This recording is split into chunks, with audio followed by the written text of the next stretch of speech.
Good evening, everyone, and welcome to our Halloween special on Culture Talks. It's the time of year for pumpkins, candles, and a little mystery.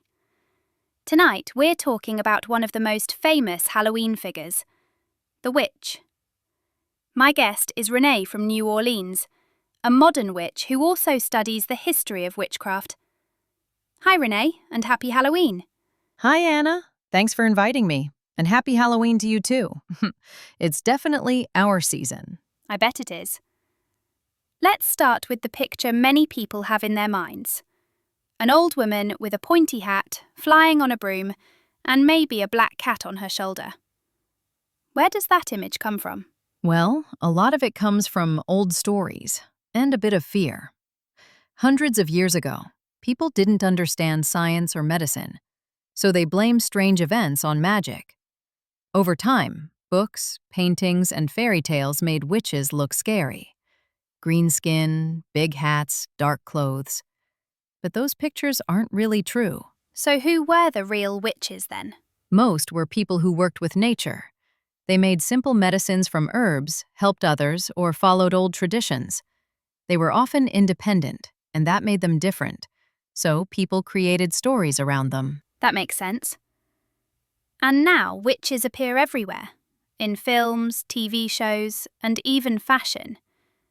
Why do you think witches are still so popular? Because they're interesting. Witches are strong, mysterious, and full of power. Pop culture has changed their image. Think of Hocus Pocus, Harry Potter, or WandaVision. In some stories, witches are funny or kind. In others, they're clever and brave. I love that people can now see witches as symbols of confidence and independence, not just fear. That's true. So, what about modern witches like you? What does witchcraft look like today?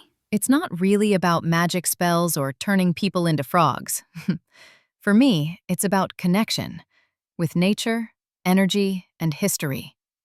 I use herbs, candles, and small rituals to focus on good intentions or to bring balance into my life. Every witch is different. Some study astrology, others use tarot cards. It's a mix of tradition and personal belief. That actually sounds quite peaceful. So, how do you celebrate Halloween? Oh, Halloween is special.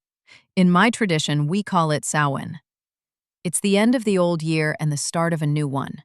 I light candles, cook something warm, and think about what I want for the year ahead.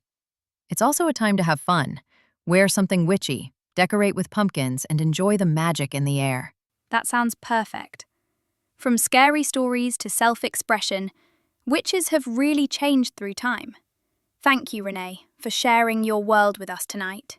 Thank you, Anna. And happy Halloween to everyone listening.